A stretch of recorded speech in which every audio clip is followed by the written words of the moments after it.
I got money on my mind. I'm just trying to get some dough. I ain't picking up my line unless it's money on the phone.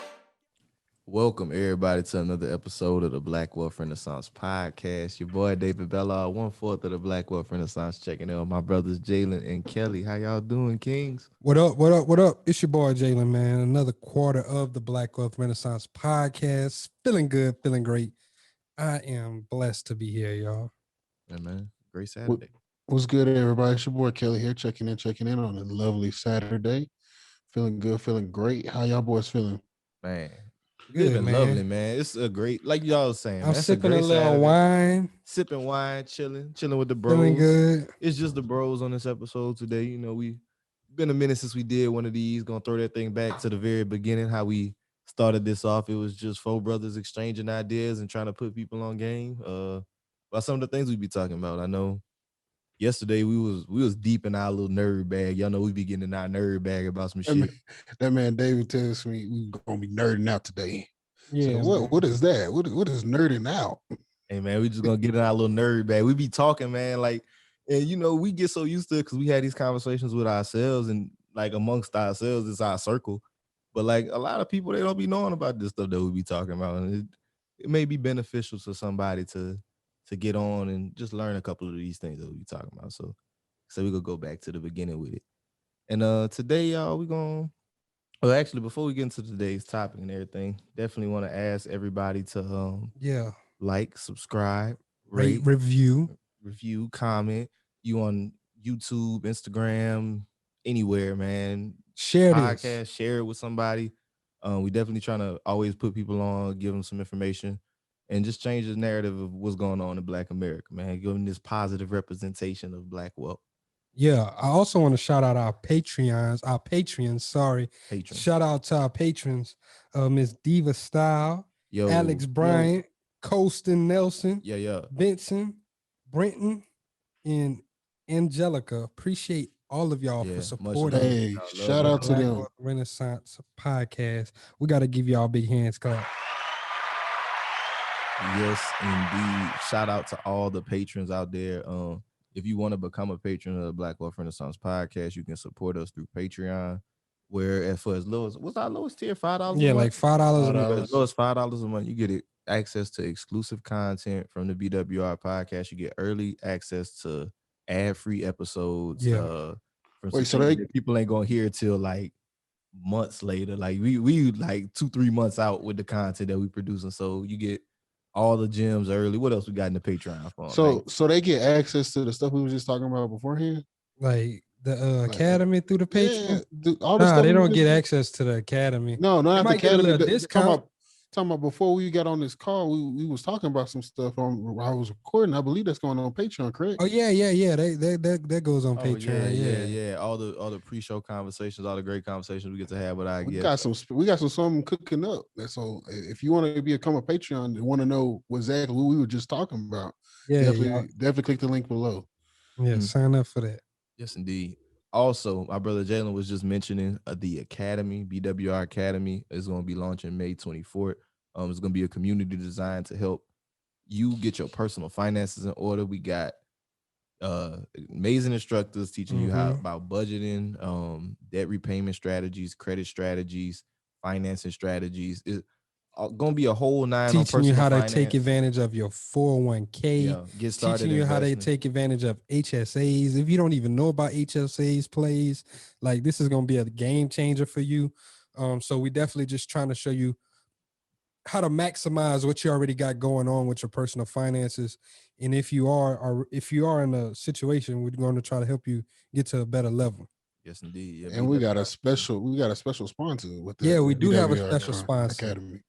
Yeah, let them know who the special sponsor is, man.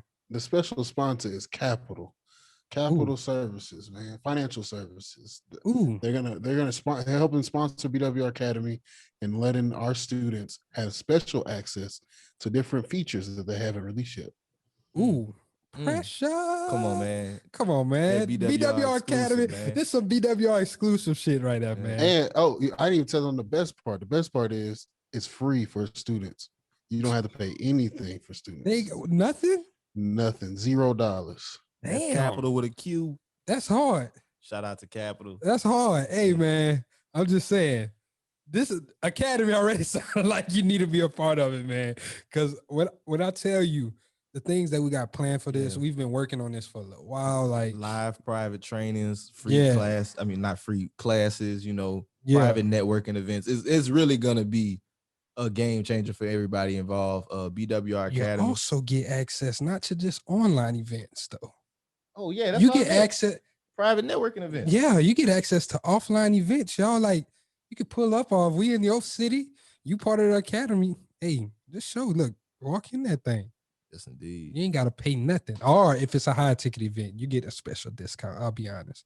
Sometimes some of our costs a little bit more than others. So yeah, sometimes you might have to pay, but you get a special discount for being a part of the academy. Mm-hmm. Yeah, man. But for everybody that wants to be involved, the wait list to join the academy is available in the show notes. Yeah, that's BWR Academy. It's going to be a community that's revolutionizing Black wealth in the financial community. Man, we about to really get some people rocking and rolling. So y'all sign up for that below. Now that we got all of that out the way. Hey, I want to start off a little different though. Okay, what you got, bro?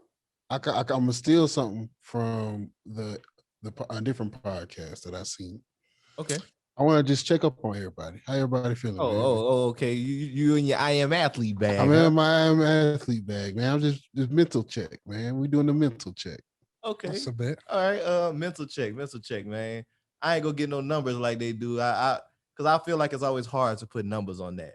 But I say I'm in a pretty good space right now. Like, I guess if I put a number like an 8, man, I'm doing pretty well. Everything's coming together. Put a lot of plans in work that was stressing me out for a long time, but now to seeing everything come to fruition, makes me happy to see hard work paying off.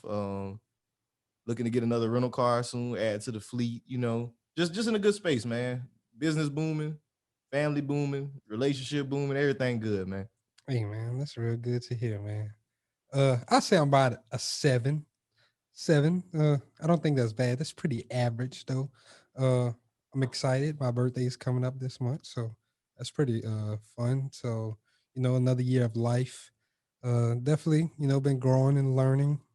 Just been, grinding and just trying to reach that next level, but pretty mellow, pretty average right now. What about you, my brother? How you out here living, man? I say I'm at a 8. Between an 8 and I get 8.5. I get an 8.5. So I did receive a promotion at work. Oh, that was awesome. Let's turn up. So that's the good news. When did the house? Didn't you close on the house this month? So that's exactly what I wanted to get to.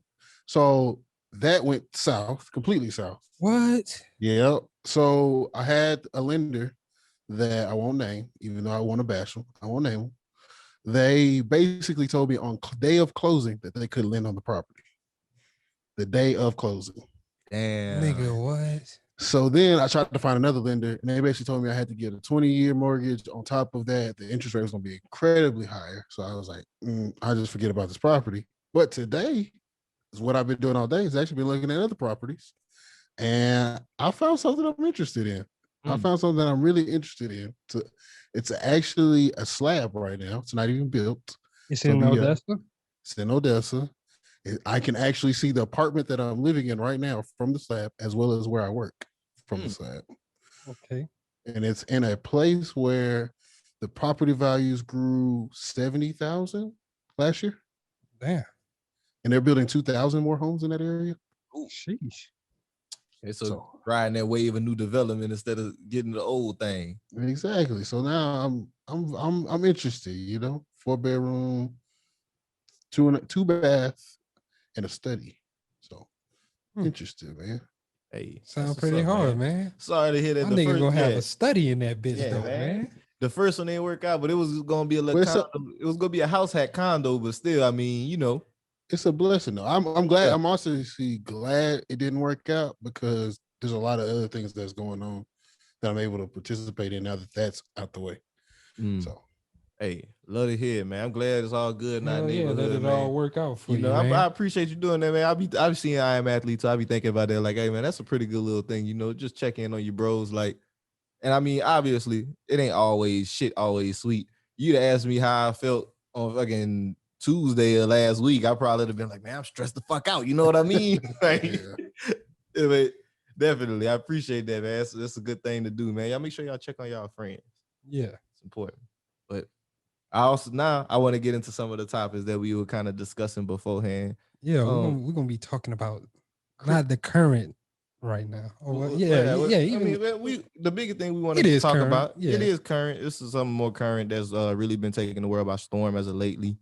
And that is cryptocurrency. So we've had multiple people come on the podcast in the past. They broke down Bitcoin, explained some smart contracts. Armando got into ETH a little bit? He did get into ETH some. So like we talked about some cryptos on here, but we just kind of really want to highlight the whole movement.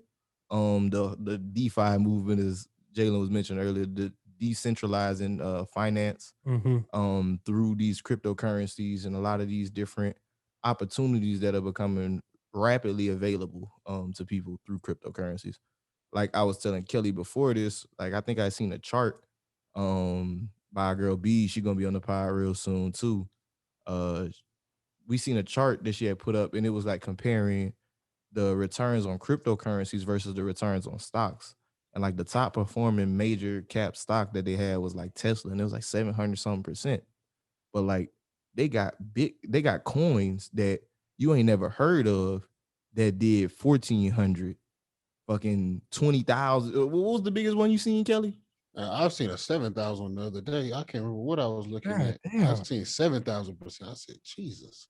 And these are coins that are like, they're available for pennies on the dollar right now. Like a lot of these things, they're like, some of these like Dogecoin. I mean, it's a joke, right? It's a joke coin and shit, but like, you know, Dogecoin, Cardano, You got XRP. Who's one else I was looking at? How much is Solana right now? Is Solana still in like the under $1 range? Solana is $48. Oh shit, I hadn't even really checked that one out. Solana's actually 11% up today. But you got other ones that are, so you're looking for ones under $1. So there's Stellar Loomis XLM, they're at 54 cents. I was gonna do some research on them. Cardano, you said 134. So there's some affordable ones, man. Yeah. If you don't have a ton of cash just to throw at it.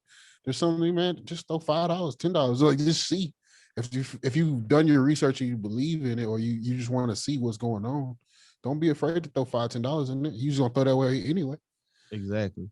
And like the point I really want to like drive home with that is like, because these prices are so low and we still so early in this space, it's a lot of opportunity for appreciation in that. Like I think we're in an era of the pre-mass adoption of crypto. Like we're not the early adopters, but like it still hasn't reached that mass adoption stage. And getting in this time, like you're saying, if you go do your research, you understand the use cases of these cryptos, you understand where they have like real world implications versus if they just going up and down based on nothing. Like you can really put yourself in a really good position when it comes to this whole cryptocurrency space, because it's not going anywhere. One thing, like I think I mentioned in our episode, Armando, like the thing that made it real for me was seeing all these large institutions like Bitcoin. Like you got Visa out here, they accepting not just Bitcoin now, they accepting like crypto. Like they taking basically any cryptos. They partnering, bro. That you can. They're allowing cryptocurrencies to be settled as payments on their platform now. Like you got that crypto.com card that they partner with. Like you got JP Morgan, they working on something. You got like all. So when you say cryptos though, not just shit coins and stuff though, right? I mean, they had, I think Dogecoin was optional. Man, you could buy NBA tickets through Dogecoin. So yeah, nigga, what? Yeah, Dallas. So Mark Cuban is the owner of Dallas Mavericks. So of course he made it where you can buy tickets to Dogecoin. It's some shit. Like it's becoming more like, it started as a joke, Dogecoin, but like they're finding actual real life uses for these, and if they can be exchanged as a currency, who's to say it can't work? Like because at the end of the day, what gives the US dollar its value? People believing in that dollar. The faith of the people. Yeah. That's what gives any fiat currency its value, not just the US dollar. So if the faith of the people is in Dogecoin, that mean Dogecoin worth something. Here's where it's interesting. It gets interesting because I see a lot of like people I work with, and I work with a lot of older people. I work with a lot of people that's like in their 40s, 60s, whatever, right? I'm hearing them talk about Dogecoin. So it makes me think where there's a crypto adoption because of Dogecoin, because of shit coins or altcoins that you see. Meme coins. Meme coins that you see that are cheap. Is that going to be the entryway for investors or people that are just new and hip to it? Is that the entryway for them to get into it because they are so cheap? That's a good question. That is a good question. And did y'all know another thing with Dogecoin though? Like every day it increases. Like there's a certain amount that's automatically made of Dogecoin. I didn't know that. I was unfamiliar with it. So like, does it have a scarcity measure type? I was about to say, is there like a cutoff? I don't think so. Of it is just going to continually. So as you buy it, is diluting. Yeah, but to your point, Kelly, about people like that being people's entry in, I feel like it really can be for a lot of people, especially Black people. I was seeing like another altcoin that I saw while I was doing some research called Guap Coin. I'm not sure if y'all ever seen it. Like, sound like some nigga shit, right? Keep it real. Guap Coin. Yeah, I ain't gonna lie. The first when you said Guap Coin, I said, "Who the fuck made this shit?" So a black lady. I hate y'all. I be real. I hate for y'all niggas. Be real. Don't that shit sound like some nigga shit? Guap Coin. That's what I said. I'll do it, nigga, man. This shit. Bro. But no, so this lovely Black woman, I forgot what her name is. I think her name is Tamika, out of Philly. She made it. And her whole thing was that you can use cryptos to as a store of wealth for the Black community, basically. So like it's basically set up like another type of Bitcoin, Ethereum type situation where like you can buy into the coin using your money and then like stake the coin and mine and all that good shit that you could do with all these other coins. But the whole point of it would be like having a network of Black owned businesses that you could use the Guap coin to support and like keeping the dollar within the community.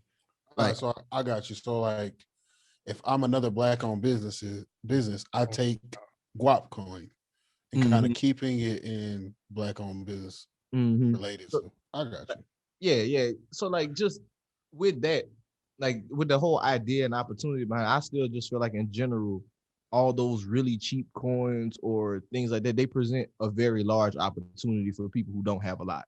Like if you only got fucking $500, $1,000 to invest, and I'm not saying go throw all your fucking money at like some coin that you don't know nothing about, but if it's something that you see, you know it's gonna be something, people have uses for it, it's being exchanged, like companies investing in it, and last year it went up 1,000%, and this year it's already up 500%.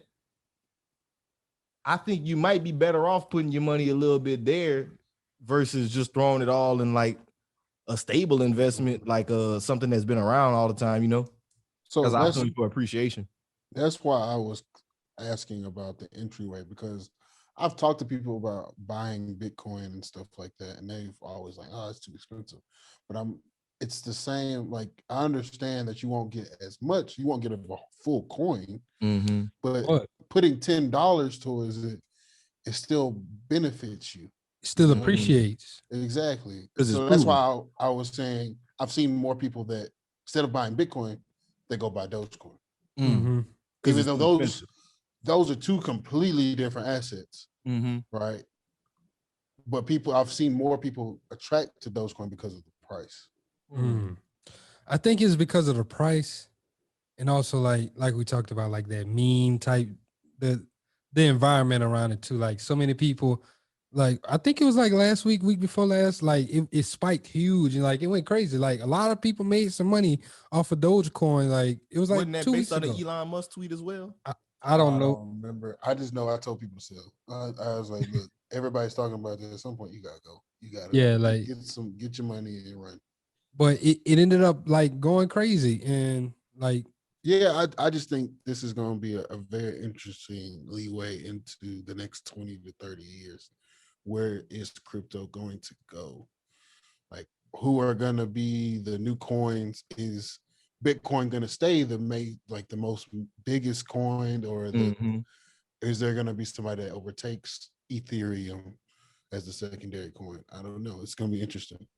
That is interesting, and it's crazy because a lot of like whenever you talk about that, like a lot of people be like, the ether killer or like the Ethereum killer and shit like that.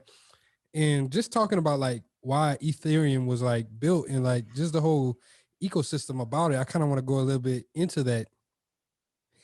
Ethereum basically it gives you the options to take the same applications that Bitcoin have, like with the blockchain and being able to transfer it in the decentralized situation, but it takes all of those same settings, but it also gives you the options to build on top of their shit.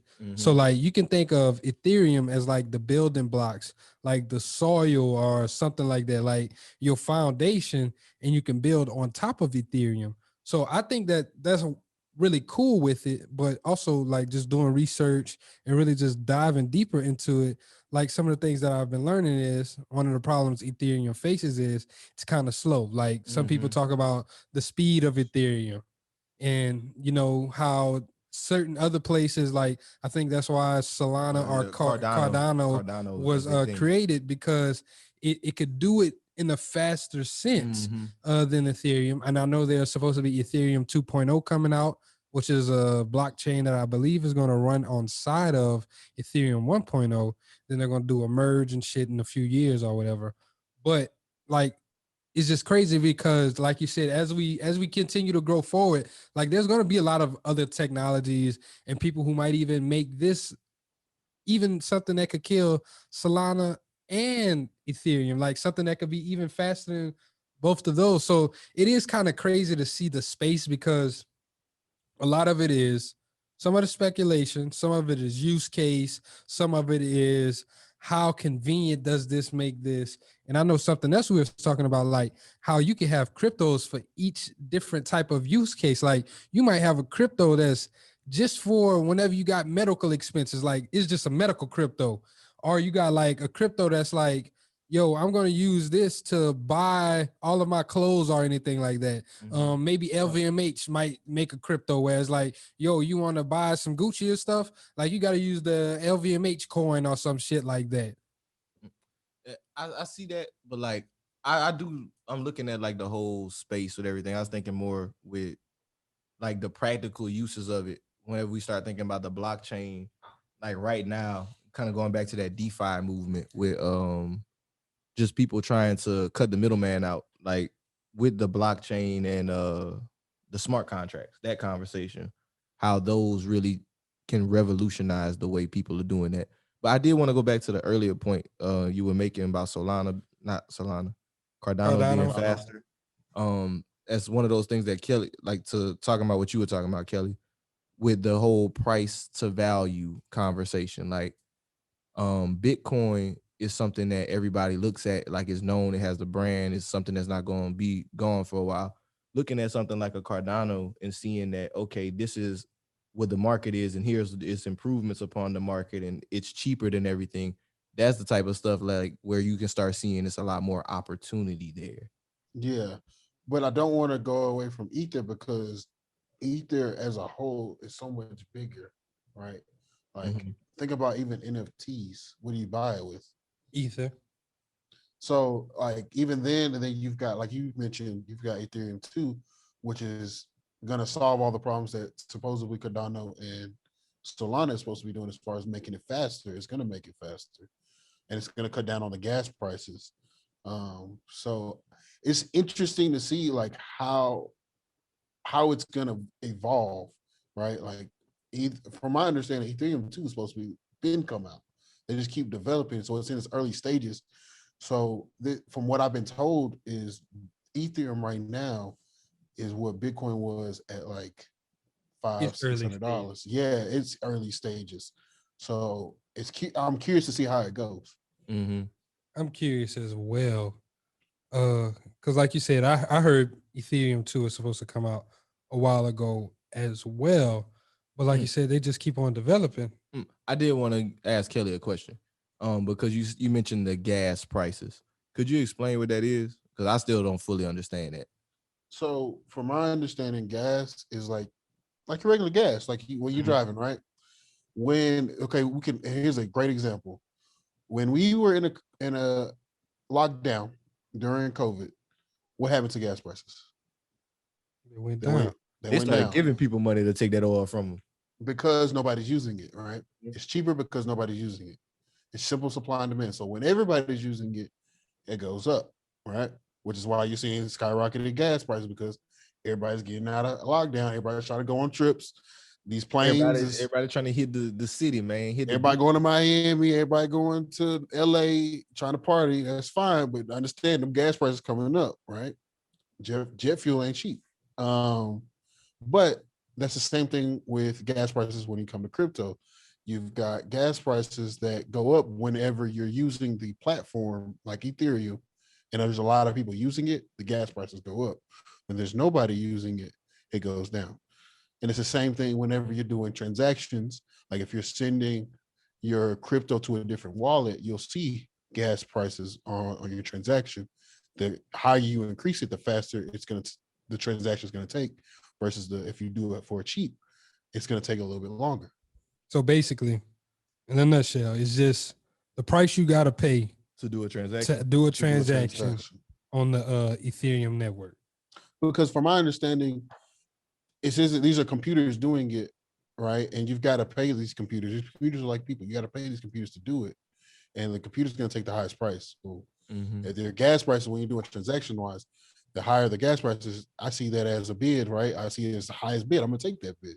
Versus the lowest bid, I'm going to wait and I'm going to see what I can get else before I take that one. Computer's about to take motherfuckers' jobs for real, son. But that's kind of the whole thing with the DeFi movie. They're trying to take a lot of the intermediaries out of financial transactions in general.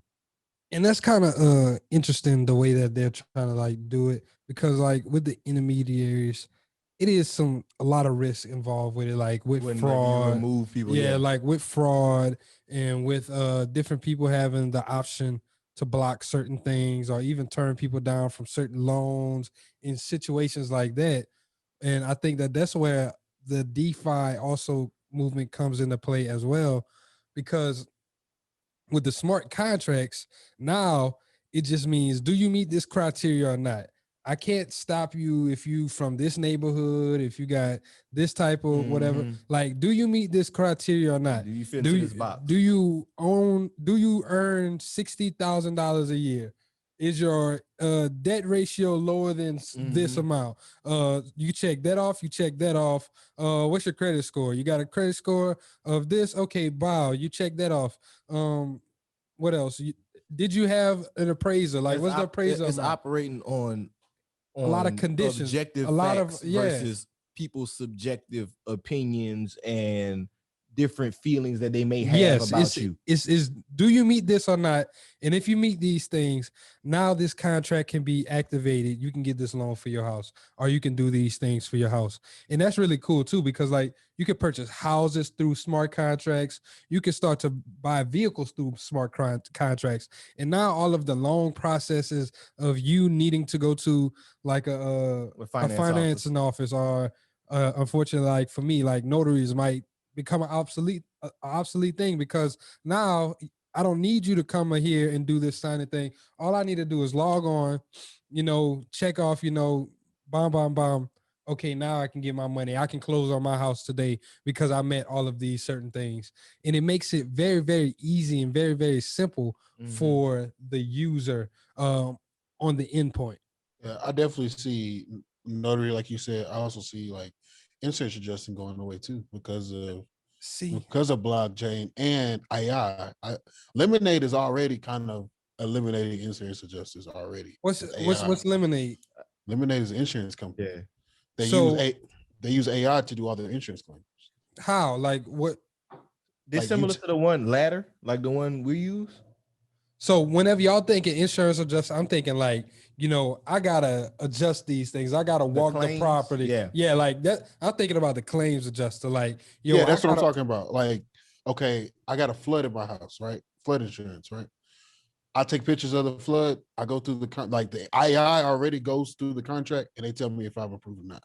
The AI can identify if they can identify what flood damage looks like. The AI can identify these things. Like we don't need a person to physically go look at it if we have the pictures. Mm.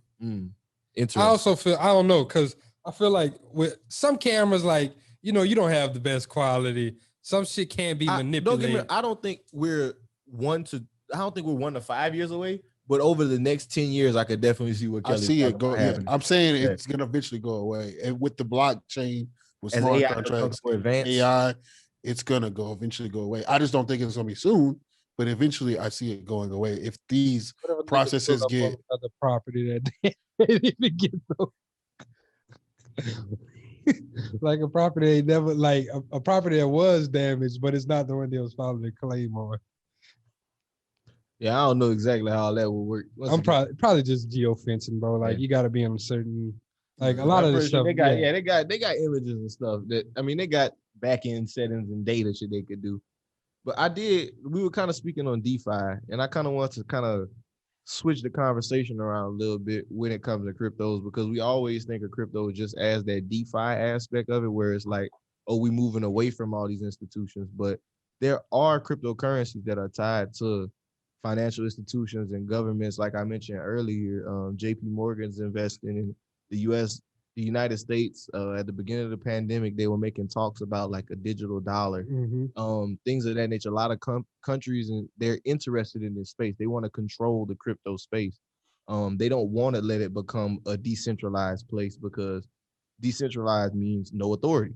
If I'm not the authority, then who is? Who tells me? Like the Fed. So imagine like Bitcoin decentralized. This becomes the reserve currency of the world. The Fed can't go and print more $1.9 billion in America be unaffected, because we're no longer the reserve currency of the world. Like it's gonna change things. So they definitely don't want to let that happen. So I kind of want to like talk about some of the ways that you can invest in crypto and still mess with like the centralized platforms technically, through stable coins. And what stable coins are cryptocurrency tokens, coins, whatever I'm not the best with the verbiage of all of it, but the cryptocurrency is tied to a fiat currency such as the US dollar or the Great British Pound, or a commodity like gold or something along that nature. So it's pretty interesting what they got going on. I know the US, we have one of the larger cryptocurrencies. I think Tether is a top 10 cryptocurrency in the States. Tether is one of them. That's ticker symbol. I got y'all 1 second. USDT. That's a Tether. That is one of the centralized ones. It's based on the US dollar. It's a coin that mimics that, keeping risk kind of lower than, I guess, like a Bitcoin or a Ethereum that's decentralized. Its value isn't derived from the dollar. And with those type of like stable coins and stuff, they were talking about using those type of things for the DeFi ecosystem, because they're not as volatile as a Bitcoin or an Ethereum. You want something that's going to be, like you said, very low volatility, something that's very stable, something that follows those things. So that was one of the criterias that, like with the DeFi ecosystem, is whenever we're building these things out, we got these smart contracts, that can validate these things. Then the next thing is we need to have a form of currency that's stable and not volatile. So that was something that I thought was really cool with the whole DeFi ecosystem is, you can still invest in all these other coins, but that's not going to be a part of this, because we still need something that's, it stays the course, something that won't be swinging as crazy. Something that's gonna be 50K one day, and then the next day is gonna be worth 40K. Yeah. Another one of those stable coins that's making waves right now is the Gemini dollar. That's who's involved in that? Coinbase, and a couple other companies are involved in that one, and that's another one based off the US dollar. Coinbase and a company called Paxos. They're both involved in the Gemini dollar. Since you talked about Coinbase, what is your thoughts on Coinbase in becoming a public traded company? more validation that crypto is going nowhere. Yeah. That's all that means to me. I think it opens the doors for so many more things with crypto. I think like you said, it just really validates it now, because now I got an exchange where it's being traded. So now it opened up the door for some of the smaller coins. I think it personally opens up the door for Ethereum to be one of the next publicly accepted type cryptos. Ethereum being the next Bitcoin. Yeah, like not even just the next Bitcoin, just being the next thing that's going to be adopted. Like, yo, you can use this in the financials realm. I was just curious. I think that's interesting, especially since they're the exchange for crypto. I'm sure I haven't looked at their balance sheet. I'm sure they're holding some crypto. Yeah, I'm pretty sure too. So that makes it really interesting to how to value it from a fundamental standpoint, since they're holding crypto and they're investing in crypto. It goes up. Risky asset. Exactly, because it goes up and down. So I just think it's interesting. Speaking of holding on balance sheets, let's get into Tesla too, because like you're talking about like it going up and down. Tesla took a huge bet on Bitcoin. They put 1.5 billion into it. Was it really a bet though? I don't think it was a bet when you got Elon Musk at the helm. I mean, but I'm just saying though, like market pumper king, the Doge father. The Doge father. I hate that. But still, like, you got that company, like you said, they said they was just testing like the liquidity of this. Like it went up this much. Yeah, they CFO went and he publicly said that they were testing Bitcoin as an asset, and they were trying to prove, like, because I think by general accounting standards and stuff right now, crypto really hasn't been addressed the way it should. And I guess they wanted to be considered an asset, like a very liquid asset, like cash or cash equivalents. Yeah, and like they liquidated 10% of the things. Like, when did they buy it? Was that in December? So they bought it in February, right? Yeah. But disclosed it in February that they bought 1.5 billion. I was about to say they didn't buy it in February. They probably bought it before then. Yeah, so they bought it in sometime in should have been in Q1, right? Early Q1. And then they made 101 million in profit. Crazy. Just off of what they sold, to the 10% that they sold recently. So they sold 10% and made 101 million. Didn't Elon tweet something like, we made more money off of Bitcoin in like a week than I did selling cars for like 12 years or something like that? Shows the power of it as an asset holding in your business. Like, I could see where that would bring rise for concern with you, Kelly. Like, when you're thinking about as a company to invest in, like how does that money? So, like, what does that money get calculated as? Is it income? Is that, I would assume, unrealized gains? I get. Well, they'll be realized because they sold it, so it'll be realized. So then it's taxed. But then it's like, okay, how do I value that as a company? Because it's not you making the money; you just have the money to invest it. So, like, let's say Apple has a ton of cash to just throw at crypto, right? Does that make Apple more valuable because they threw it in crypto, or does it make crypto more valuable? I get what you're saying. You're saying it's not the company. The company is making the money per se, but crypto is the underlying asset that's actually doing the work. I got you. It's not because of your product. It's not because of your strong earnings. It's only because you invested in this highly volatile asset that went up this fucking high. So does that make you more valuable because you're willing to do that? You're willing to take the risk, or is it maybe it just looks good on your balance sheet? Like, yeah, hey, I got more money now. I personally don't think it makes you more valuable though, because at the same time, like, there could be a company where it's like, yo, I can just raise a fuck ton of capital, and now I'm just about to just put it in crypto. But at the same time, that's like a freaking arc with Kathy Woods. But here, what I'll tell you is, making money like that, having cash available, just go ahead and, like, Tesla making that 101 million, that does make them more valuable because guess what? They have more cash on hand now. R&D and all that good stuff. They can go and reinvest it into their business now. So that it kind of does make them a little bit more valuable. So it's interesting. these cryptos is a store of wealth. Because man. like, let's say Tesla goes and takes the 101 million and then goes buys another plant to make more Tesla cars. Or go ahead buy another company that has been in competition with them or some shit like that. Exactly. So that it becomes interesting to the companies that are actually do invest into these different cryptocurrencies. Hey man, y'all pay us in Bitcoin now. BWR taking Bitcoin now. And Ethereum. Please send us some Ethereum. Matter of That'd fact, be great. give us the ETH. Yeah. Give us the ETH. Hey, real quick, I did want to go back to a couple of these other coins that like with these stable coins. There's some other interesting thing I saw.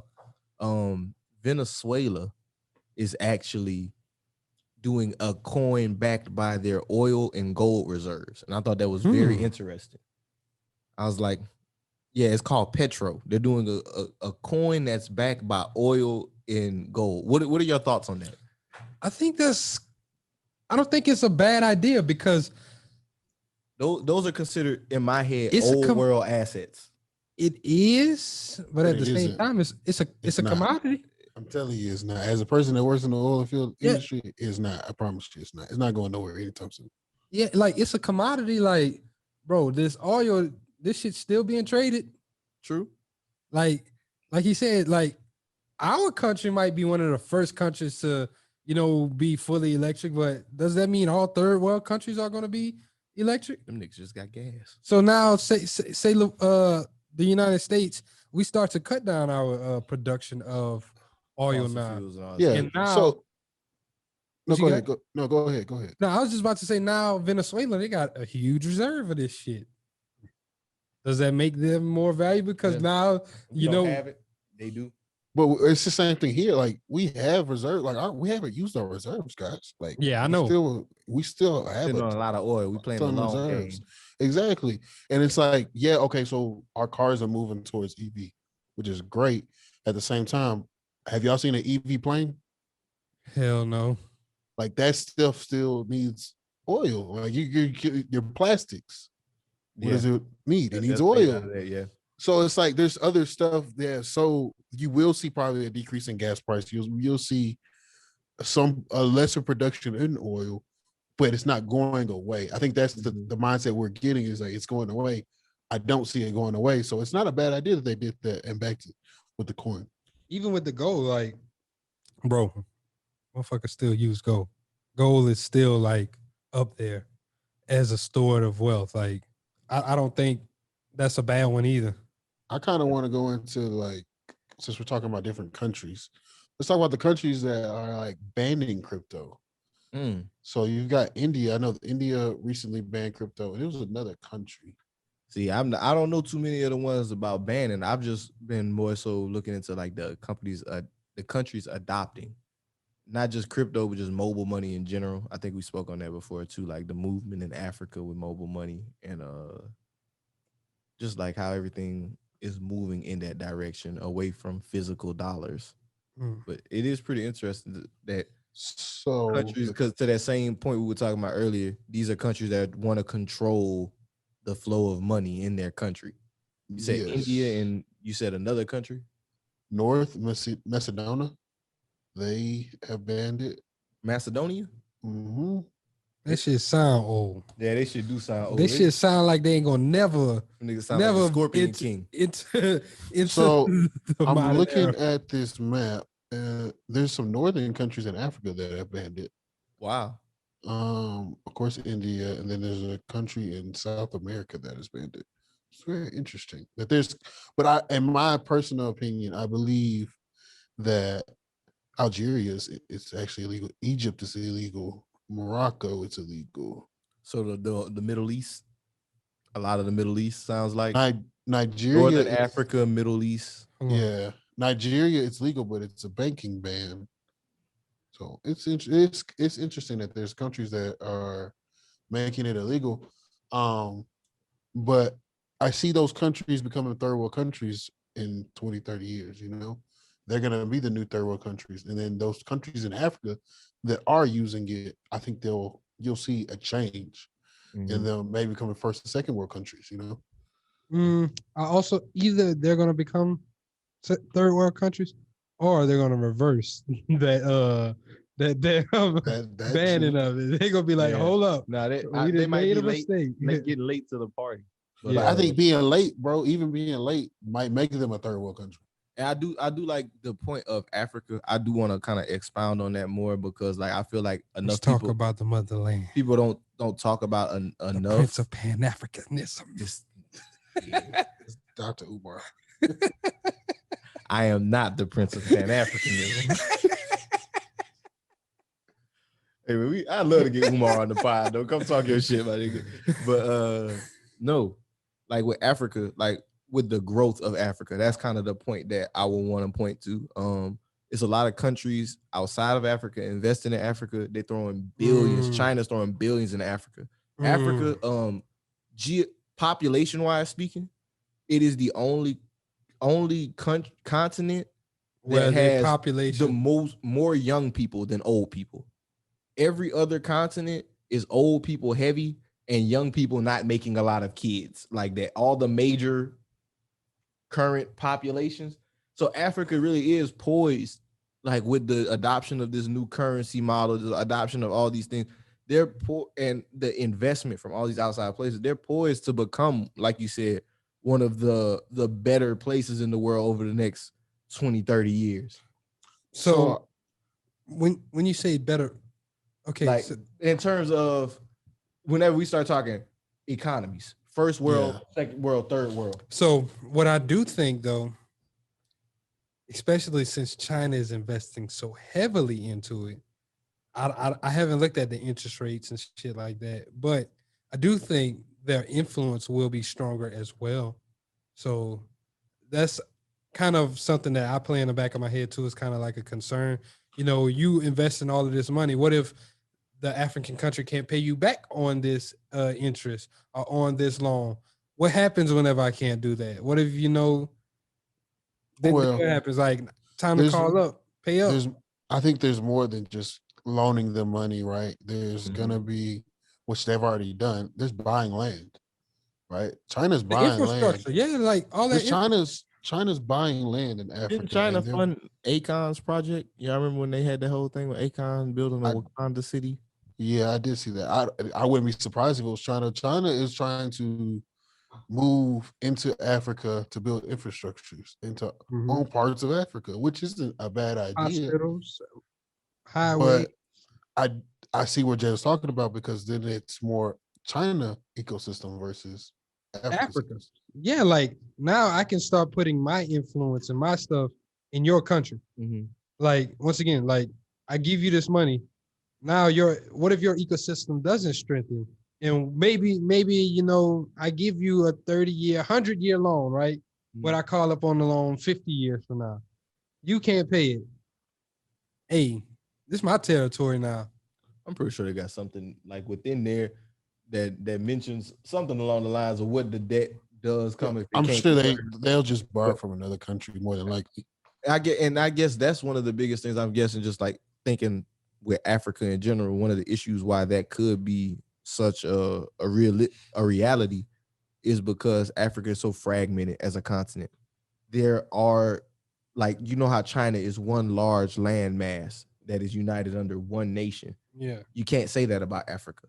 So so many different countries. It can be a divide and conquer type thing where maybe South Africa, Senegal, and all these other countries, they fucking with China heavy, but Great Britain got Chad and I'm Cameroon. That is how it is. Yeah. Like right now, though, like not even just maybe, like a lot of stuff.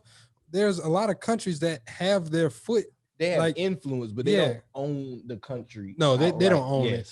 But still, like they're robbing them of a lot of their natural resources. That's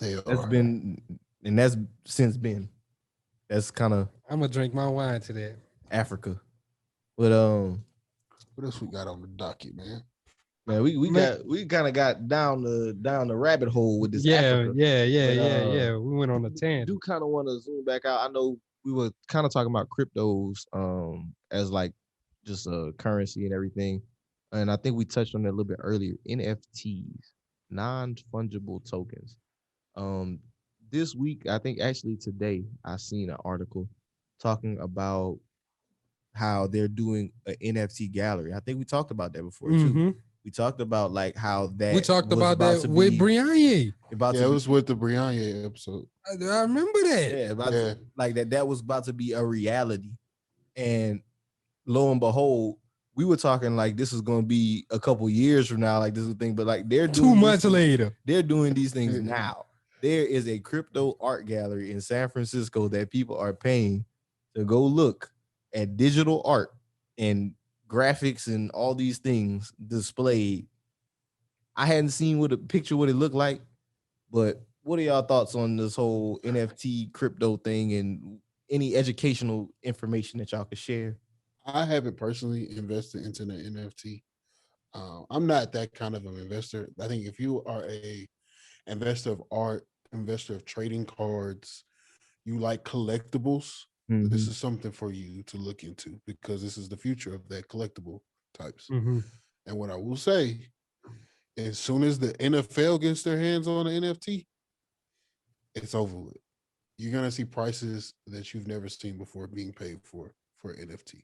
So you ask like any type of just information. Yeah, and anything that you learned about NFTs that you think might be helpful to anybody, because like I mean, it's still very new to people. So yeah, like some of the things like there's different like series and different serial numbers and stuff with NFTs as well. Like a lot of people, some people they're getting in and they're just like, yo, if I get this card, if I get this person, it's gonna be money. But even with it, there's like different numbers. Like so, the lower number you have, like if you have one of 1,500, that's more valuable than 1,500 of 1,500. So like whenever if you do decide to get in this game, I would definitely say educate yourself and figure out what makes it more valuable. What are they going off of to really say, okay, this is why I paid for this? Is this a one of one? But even with NFTs, like I've also been seeing a lot of artists releasing NFTs. Like Currency dropped the album a week ago on an NFT. That shit was dope as fuck. The Weeknd dropped the NFT. You had Tory Lanez drop an NFT in all of their music projects. So I do think that like up and coming artists could also use this to their advantage to really start to monetize. But even like think of this, like what if Lil Snoop was coming up and he dropped his first shit as an NFT, bro? And now that's linked to like his family, like receiving that 20% every time. Like so, no, go ahead. No, I'm just saying, like I just think about the possibilities that could happen with this type of stuff, especially like with the collectibles. Even like with us, y'all. I think podcasts can be released on the NFT. Like even digital courses. Like what if I drop a PDF, a book? Maybe I know motherfuckers gonna share the PDF once they got it, but not if it's an NFT. Every time you share it, I gotta give me. Like I ain't gonna. Yeah. So here's what I think. I think this will be interesting to see if it happens. I see one of the two, whether it's Spotify or Apple Music, creating an NFT section. Where you can buy NFT albums. Because the DSPs ain't going to get cut out of this. Let me tell you, they got too much money involved in this that they ain't finna let this just grip away from their hands. That would be interesting. That NFT thing, it is very powerful in that sense, though, like of allowing creators to have more control over, I guess, the things that they create and put out. Like I think about Nip. Imagine, like, Nip had that famous campaign where he was selling mixtapes for $100. Yeah. If NFTs is a thing, he doesn't have to do that necessarily. He could just talk about it and people could buy it. Or he could still make the NFTs $100 and make it that much more valuable. I'm saying like he doesn't have to be out in the street selling mixtapes. Yeah. Like I can just be like, hey, I got this campaign. Let me hit my email list or my followers or whatever, and now you can buy this NFT from me without having to actually be in the area. So no, I was just about to say, like with some of the Top Shop package, did y'all know that sometimes they'll throw like something that has nothing to do with sports? Like there's a freaking Jay-Z card in one of them. Yeah, and that made like $100,000 off a rookie Jay-Z card. What the hell? Yeah, so like they got rookie cards for people that ain't in sports. That's crazy. No, I was just gonna talk about I don't know if y'all seen this is kind of a little bit off topic, but Apple Music increased their pay per stream. Did y'all see that? No, To I didn't see that. a cent per stream, which is That makes a big difference. that makes a huge difference. I think They were getting paid a Spotify's fraction of a cent, weren't they? yeah, they was getting paid like a tenth of a cent. So Yeah. that's what Spotify's rate is, like a tenth of a cent per stream. So they like 10 times the amount of Spotify. Wow. Damn. Okay. Apple got the damn. Nah, one thing Spotify can't compete with Apple on. Apple's sitting on all that cash, man. Cash, but also a lot of early adoptions. Bro, look, I got one. We all own an iPhone. We on a Mac right now. We got Apple Watches on our wrist. Apple owns us. We slaves. I get it. Which is why I think I can see Apple paying and having the NFT division. I think that'd be pretty hard. Like, yo, you can't even listen to this album because it's an NFT and only I can listen to it. Some interesting. But I think you'll see more of that adoption in the music, maybe even in the film industry. I think that'll be huge. In the film industry. I think you'll see more DVDs. No. That would hurt DVDs. Man, a lot of people still use DVDs. They sell them shits everywhere. I want to say, somebody told me that one of them, you remember them DVD sites that they like give you DVDs, you send it back. One of them is still alive and going really well. Really? Like, yeah. It started originally? Yeah, there's a couple of them I think that are still doing fairly well. Like who I wonder if Gamefly. Yeah, Gamefly. I think it is Gamefly. Gamefly is still going fairly well. Stop lying to me, Kelly. Swear to God. What the hell? Gamefly. I think Gamefly needs to adopt and become a damn streaming game service. If you out there, I think PlayStation and Xbox kind of killed that with you can buy it straight. You can buy it straight from them and it goes straight on your. But I'm saying, like, what if I don't actually want to own the game? I just want access to it. I pay $50 a month. Now I get access to 20 games that I want to stream. Hey, Gamefly, go talk to Xbox and PlayStation Network. No, come talk to me because I need some royalties. But I think you'll see also YouTubers. Like, that's something that is going to be interesting. Like, let's say famous YouTubers, they got millions of followers. They only release on this NFT site, like that'll be interesting. That'll cut off YouTube, and YouTube takes a nice chunk out of your money, I think it was like 30% of your ad money. Yeah, they take a nice chunk. So I think it'll be interesting. Put more control in the hands of creators. That's what I think. The creators and just people in general. Removing a lot of the middlemen. I feel like that was a lot about what this conversation that we just had is about, like with all the different things that are going on. I feel like that's where everything's cutting out the middleman, trimming the fat, like AI. That's kind of like the general direction everything's going toward. Yeah, man. One other cool thing I want to talk about, y'all. What's that? This spatial reality, man. Oh yeah, I forgot about that. Spatial reality, man. So I learned about this recently. We was in our nerd bag with this one, man. too. I was looking up some stuff and I was like, this shit's cool, man.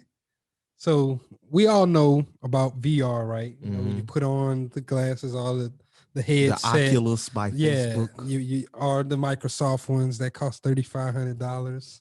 And they got some cheap ones out there, by the way. I didn't realize how some of them only cost like $300. Yeah, Oculus is like $300. Yeah, it's like real cheap. But you put those on and then it takes you into a new world or whatever. Like you're totally immersed in, like, you can experience different things. Then there's augmented reality, right? Which is if it's kind of like AR, SR. This guy here.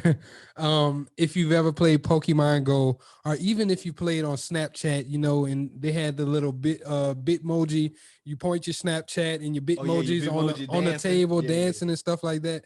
That's augmented reality.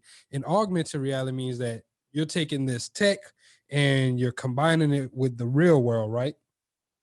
So there's also called spatial reality or spatial computing, whichever one you want to refer to it by.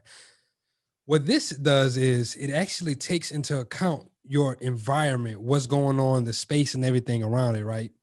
And it allows you to, so basically you can have the Pokemon or whatever, and now I can pick it up, I can throw it around, or I can place it in a corner, or even if there's a corner, like it can only go so far, like it'll really look like it's interacting with the walls, like it's only limited and conform to what's actually around me. So I've been looking into it, and I just think some of the applications for this is going to be very revolutionary, and it's going to change the way that we do things in the real world.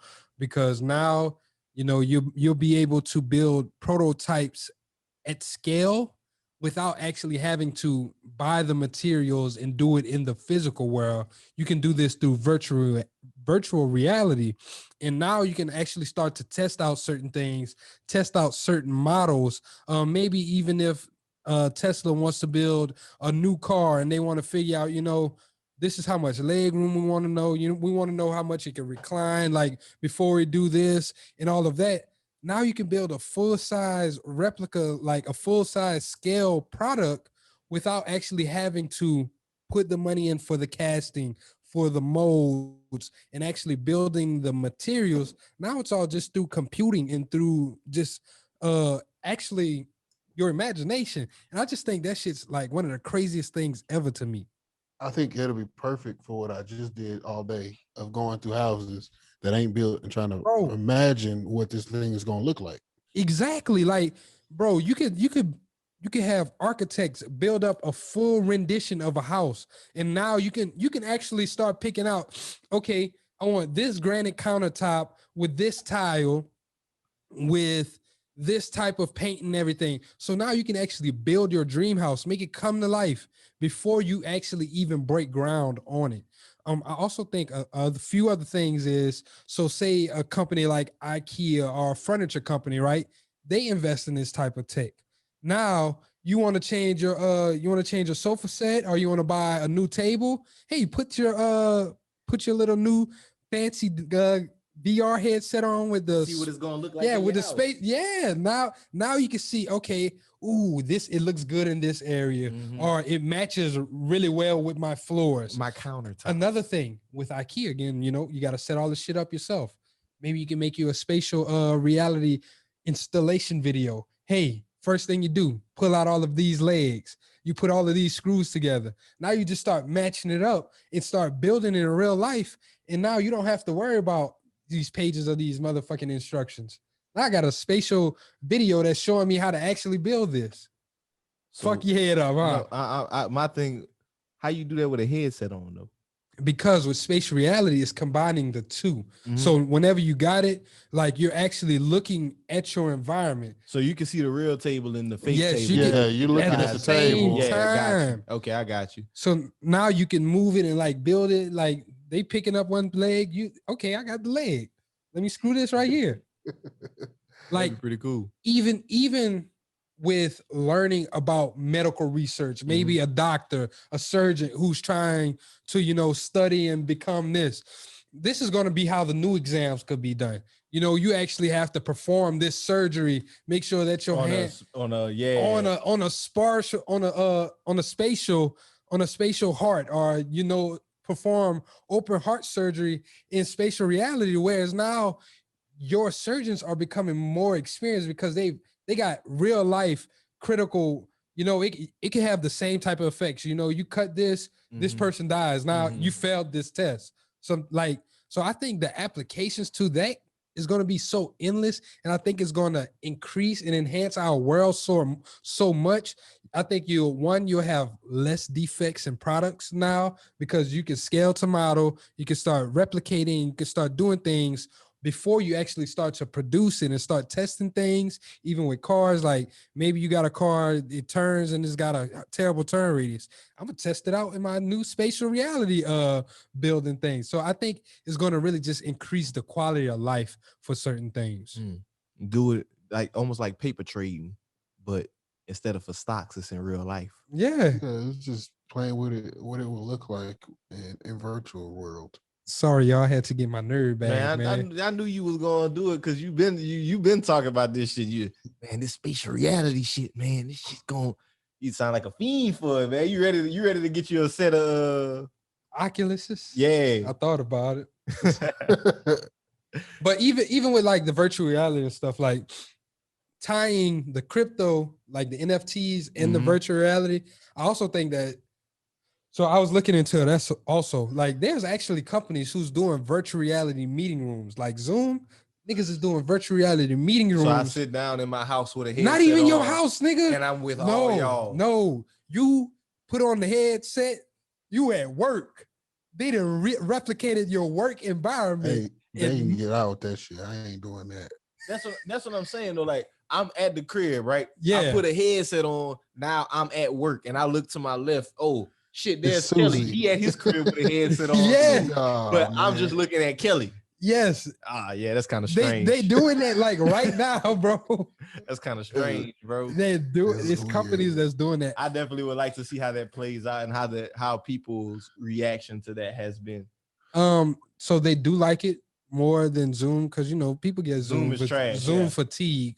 But I think it'll be a fatigue from that as well. But tying like the NFTs and stuff too, I think that you'll be able to combine and transfer your NFT from your wallet. Now you can transfer it to your virtual reality home, and now you got this LeBron highlight reel.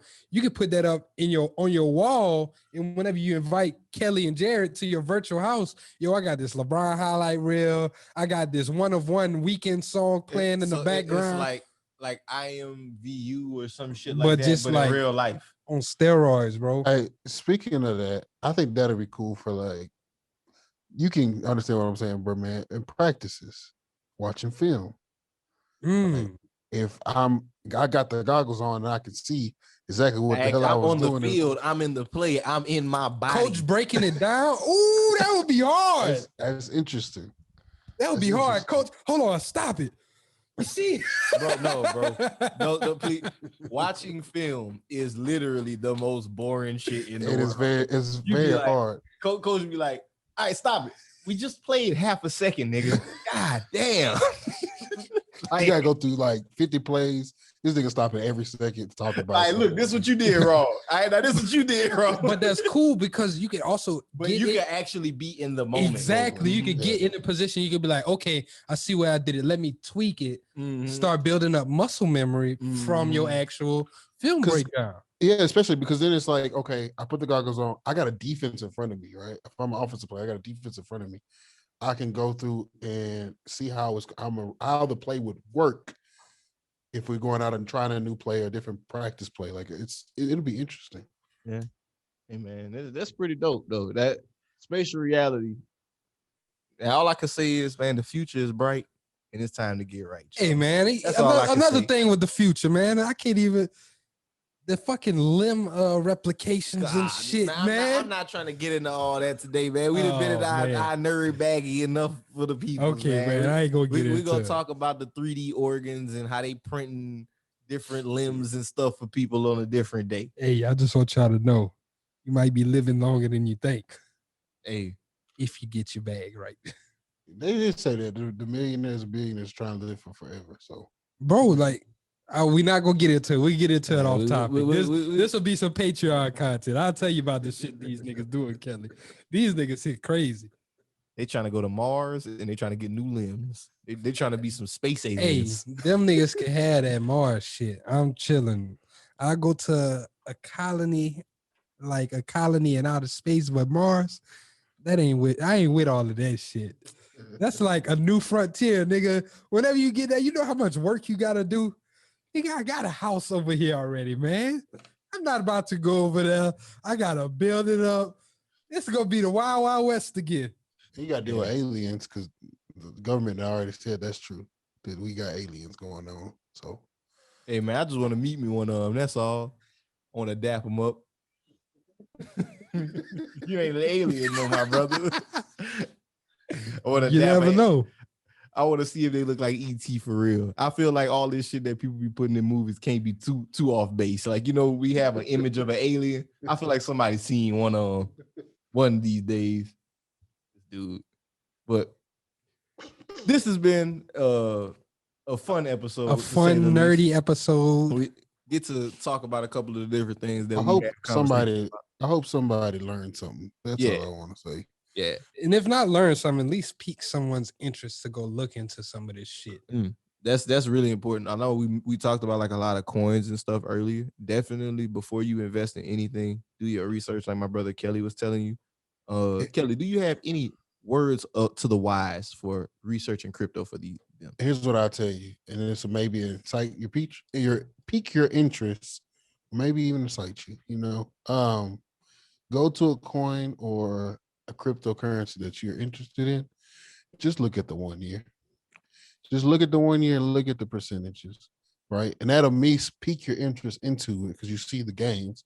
And then do your research. I do a lot of research through YouTube. YouTube University is unmatched. Undefeated. It's free, and you can do whatever you want through Googling, do whatever you searching. like. They got plenty of videos. I gotta say something about YouTube too. I know a lot of times y'all go to YouTube and y'all click on the video with the most views. That ain't always the case. You need to ask good questions. You talking about chicken shortage? Yeah, man. Damn, yeah, there's a chicken shortage. Yeah, I told you that shit about the wings a week ago, man. They got chicken shortages. They got coin shortages. Hey, man, rough world. Y'all get your shit together. But so what I was saying before the chicken and shit, man, you threw me all the way off, man. Nigga showed me about some chicken shortage. Talking about picking the video with the most views. Yeah, don't go to YouTube and just watch the video with the most views. Whenever you go to YouTube University, you definitely want to look and like try to find multiple people. Not everybody explains things in a way that you're gonna understand. Watch multiple videos, get an understanding, take notes, and actually go read some shit after. Don't just watch YouTube. Don't go search a YouTube video, click on the first video and be like, all right, cool. I know a lot about it. I'm gonna invest in it. No, that ain't it. That ain't researching, man. That ain't researching. You took one person's opinion and you invested because of what they say, right? Like, do your research. Taking multiple opinions and coming up to your own conclusion. Exactly. So do your research. That's all I can tell you. And read some shit. I'm not letting that go. It's one thing to watch. I know everybody learn differently, but I feel like it's a combination. YouTube University in combination with Professor Google. It's unmatched. The same company in there, unmatched. If you want, just to throw it out there, BWR is definitely invested in Bitcoin and Ether. I was wondering if we was gonna ever talk about that with the people. I was just wondering if we was gonna. I'm gonna throw it out there. We got it on our balance sheet, niggas. It's on our balance sheet, right? We made some money off of it, but again, just because we're interested in it, don't mean you should be. So do your research, but invest in Bitcoin, invest in Ether. That's all we gotta say. I ain't gonna lie. You heard me. But yeah, y'all, as always. Yeah, this was a great episode. Great episode, great It's time. always fun just to kick it with the bros and, go back to the old format. We haven't done this in a while. It's real free form, real good conversation. Get to talk about some of the things that we don't always get to talk about when we have a guest. On camper. Yeah, like this is the conversations we have with each other. So this is really just a peek into some of the things that we talk about, some of the possibilities. And like David said, with the guests, sometimes we're trying to get information so much that you don't really get to see us as much. So it's always fun to have these. If you enjoyed this episode or episodes like this, y'all, please let us know and subscribe to the Patreon so that you can be what you got. Hey, no, text the number and let us know, because if you really like this, we might have text that number. We might have something for you. So what you talking about? Texting pod to 337 455 7778. Text me late, text me early. I don't care. Don't call me Shirley. Y'all, he think he a rapper. I am a rapper, but I'm not a rapper. I'm a poet, but you ain't know it. This man's here. Just want you please let us know if you enjoy episodes like this with us, because like I said, we will have something special for you if you do. Yeah. Once again, text the word pod, POD, pod 2337 455 7778. Yes, sir. Hit me up late. Like I said, hit me up early. Don't matter. Just don't matter. Don't call him Shirley, apparently. Don't do that. Don't call him Shirley. Ain't no Shirleys over here. It's David, Jalen, Jared, and Kelly. But don't text that either. But okay, yeah. So as always, y'all, thank y'all for tuning in. If you want to be involved with the Academy, Yeah. you can. Please. Go ahead, click that link down below in the show notes. Join the wait list. Y'all want to be a part of this. This is a mission. It's a movement. It's going to be high level finance education and accountability all in one. And we're going to make sure we changing some financial lives out here. Yeah, we impact the lives, and we're trying to take our influence off of just social media and really have social proof and really just change people's lives for real, man. Look, and I'm gonna tell you now, we're gonna have a section for investing, and we're gonna throw some ideas in there for people to research. So if you're interested, please sign up. Do that. Do your thing. So until next time, this is BWR signing out. Peace. I got money on my mind. I'm just trying to get some dough. I ain't picking up my line unless it's money on the phone.